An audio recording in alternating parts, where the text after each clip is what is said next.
So this is the demo of the home automation which has been implemented by Vidhi and Jasmine.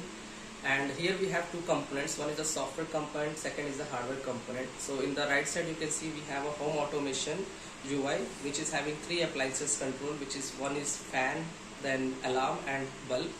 And on the left side you can see we have the physical connection and the home automation prototype, which is going to control by the Raspberry Pi board, and where they have implemented the MQTT protocol application which is going to receive the data whenever we press the buttons onto the UI. So here we can show you the demo.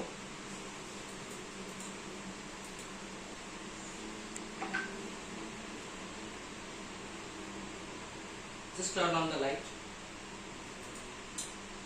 So you can see light is turned on. Just turn off the light. So in this equipment we have two lights. Now we do not have the physical fan here, but when we click on the fan, then the next light will turn on.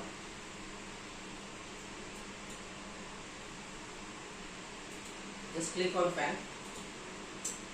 So you can see this light has been turned on, and turn off,